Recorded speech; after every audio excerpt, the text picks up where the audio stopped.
Okay, posture. First of all, we talked about it. Who said sitting was better? Not me, but seated dentistry was invented a fair while back. This is called dental fumigating. It's the dark ages. It was quite a time. They knew that it worked just like the physicians. You keep going to the doctor until they keep prescribing you things until you don't come back, and that's how they know you're better. I mean, you could be dead at home, but they just know that you must have got, so you're just numb. So dental fumigating worked because people never came back. So sitting is only better if you do it well. And if that's how you sit, how long you want to do dentistry? Not super long. Okay, that's not real healthy plan, right? So what's the idea of posture? Here's the challenge. What we were told is that's how we're supposed to sit, right? Yeah, this was part of the Microsoft litigation. So people sued Microsoft that worked for Microsoft early on, and Microsoft, kind of cool, said, you know what, instead of paying these people, because they're already rich, because it's early Microsoft programmers, we're going to do research on ergonomics, and that'll settle it out. And they actually got an agreement with the government to do that. And they did some good research. Only one catch for us. Can you do dentistry from the position on the left? No, you can keyboard from the position on the left. Well, they were in the keyboarding business. They weren't in the doing dentistry business. So you can't do dentistry from this position, which means you can't sit in this position, which means you need to, and you can't really do dentistry in this position, but you can start to do dentistry in this position. You need to procline.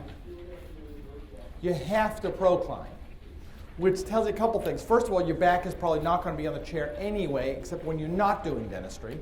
And secondly, you can't procline if your legs are parallel to the floor, because you're going to trap your abdomen at the hips and constrict, and then you're going to slouch. So if you're sitting with your legs parallel to the floor, you are guaranteed going to slouch when you do the dentistry. Not negotiable. So you got to be at a higher angulation here.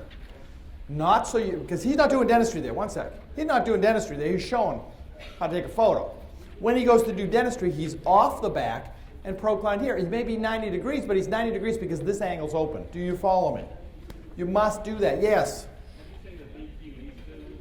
I've probably seen and owned every stool.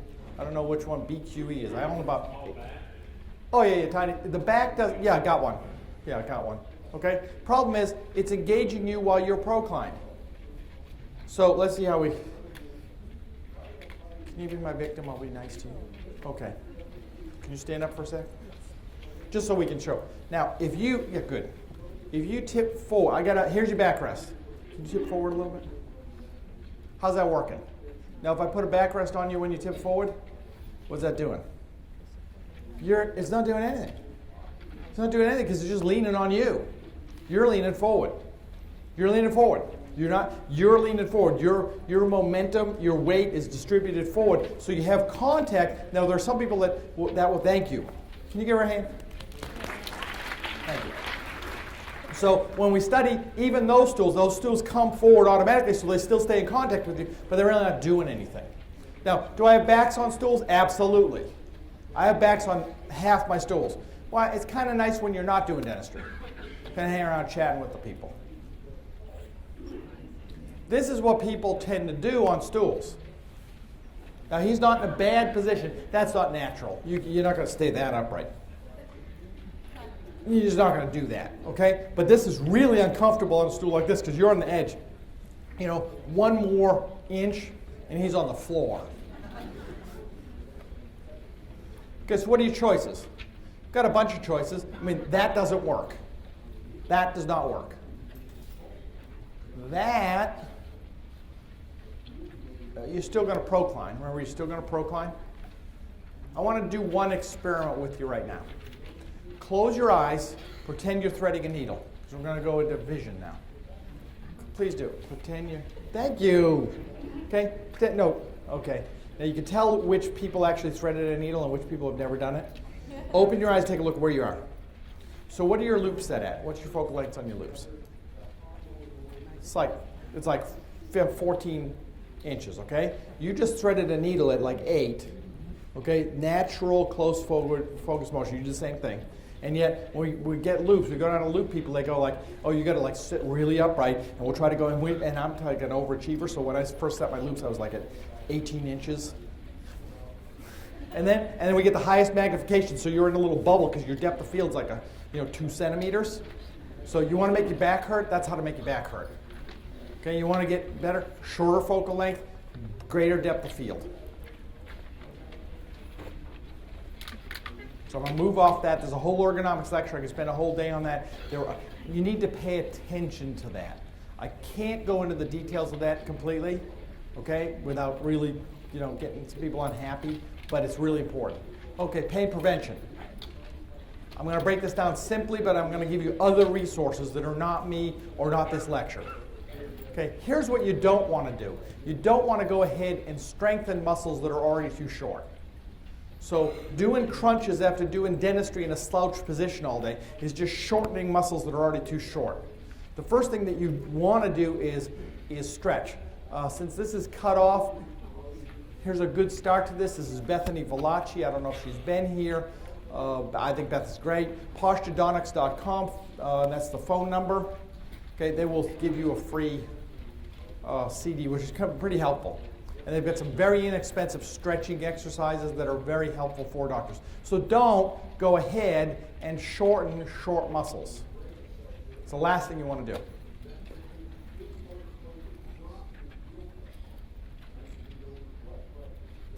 What you do want to do. Okay, stretch. Why? This is what a bunch of studies have been clear that this is what stretching will do for you. I mean, you may work out after you stretch. Once you have a good stretching regimen, then go ahead and work out. Okay. Where do we get too short? Trap shoulders. Shoulders down, stomach in. I mean, that's the problem that dentists have. What do we know?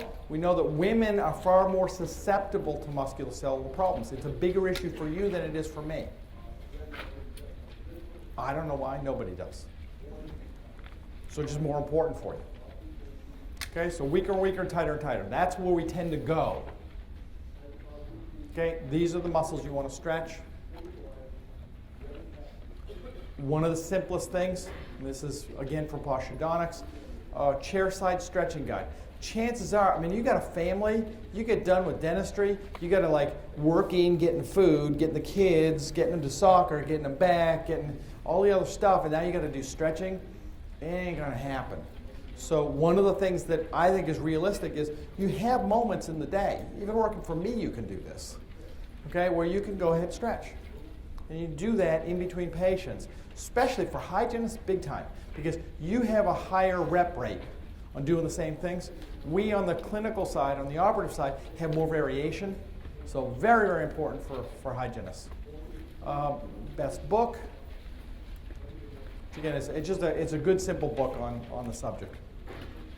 Hey, Tim, can you make sure I got free books to give out? Not just chocolates. I'll give some of those out. Okay, but you may want to do. Okay, if you're broken, you may want to go to a higher level of remediation. There are a couple of sources. Tim Caruso in Chicago works directly with dentists all over the country. Beth does also. I would hire PJ. It's David Beckham's. I lectured with PJ a couple of years ago. It's David Beckham's personal trainer. They actually have a program for executives that they do in California and in Texas. So you can actually go for a week, and they will come up with a specific program to rehab just about anybody. Julie Kagan's book, which is more Pilates-based, maybe one you want to look at too. Again, if you're already broken or breaking and you can't go ahead and just change and fix the things you should fix, or it's going to take you a while, you may want to resort to this. I don't do a lot of this now because dentistry isn't hard for me. Okay, that's where I'd love to get you to. Okay, but at the moment you probably need something. Okay, that Athlete's Performance, that's PJ Stahl's, athletesperformance.com.